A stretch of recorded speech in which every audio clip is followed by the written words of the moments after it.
हम लोगों से जब उधर पूछा गया, मुझसे पूछा गया कि रामाराव कहते हैं 2 रुपए किलो चावल गरीबों को देंगे, जो नहीं खरीद सकते उनको देंगे, तो मैंने उनसे कहा कि भाई मैं इससे सहमत नहीं हूं। चावल का भाव 7 रुपए किलो है, हर चीजों का अपना अपना भाव है। गरीब लोग सिर्फ चावल नहीं खरीदते हैं, और चीजें भी खरीदते हैं, उनको और भी कुछ खरीदना है। तो वो लोग, मैं ये सोचता हूं कि मेरे लोग जिनको ये लालच दे रहे हैं, इनकी परचेजिंग कैपेसिटी क्यों नहीं है?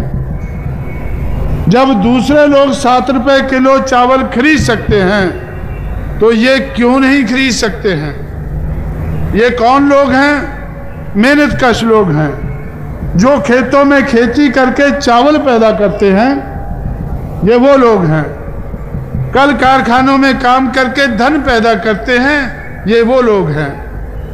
लेकिन दूसरे लोग, दूसरे लोगों की पार्टियां, सरकारें इनका कमाया हुआ धन, इनका कमाया हुआ चावल इकट्ठा करके खुद धनवान बन जाते हैं, और ये लोग निर्धन रह जाते हैं।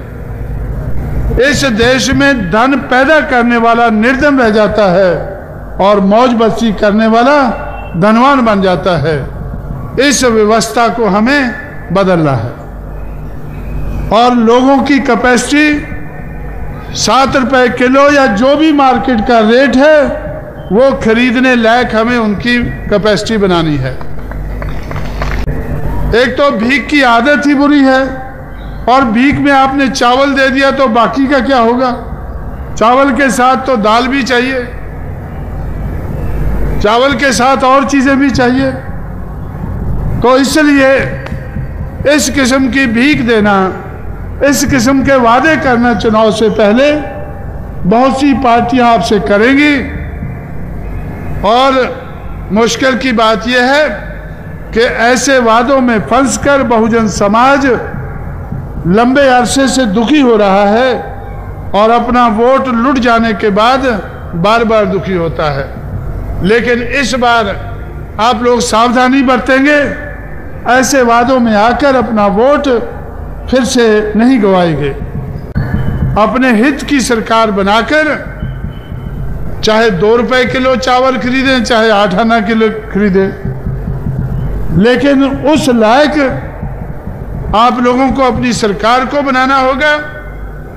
सस्ते भाव से बेचने लायक सरकार को बनाना होगा, और महंगा खरीदने के लिए लोगों की कैपेसिटी को बढ़ाना होगा। ये काम वही लोग कर पाएंगे जिनकी जरूरत है। जिनकी जरूरत नहीं है, वो तो वादा करके आपके वोट बटोर कर अपनी सरकार बनाकर फिर आपको अंगूठा दिखाएंगे। तो इसलिए बार बार आपको अंगूठा दिखाया जा रहा है। इस बार इसकी नौबत नहीं आनी चाहिए, ऐसा प्रबंध आप लोगों को करना होगा।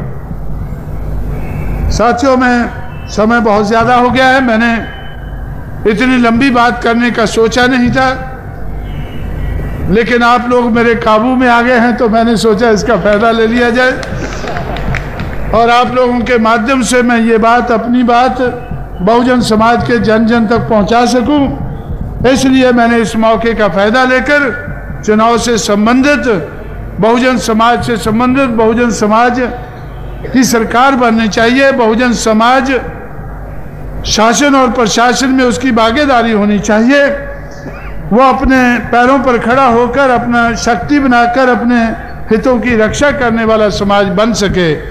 इस संबंध की बातें मैंने आपके सामने रखी हैं। आप लोग जिस ध्यान से इन बातों को सुना है, उसी तरह से समझकर उसके ऊपर अमल करेंगे, और बहुजन समाज के जन जन को अपने क्षेत्र में समझाकर तो बहुजन समाज को कामयाब बनाएंगे। ऐसी आपसे मैं अपेक्षा रखते हुए, ऐसी मैं आपसे उम्मीद रखते हुए आपसे विदा लेता हूं। जय भीम, जय भारत।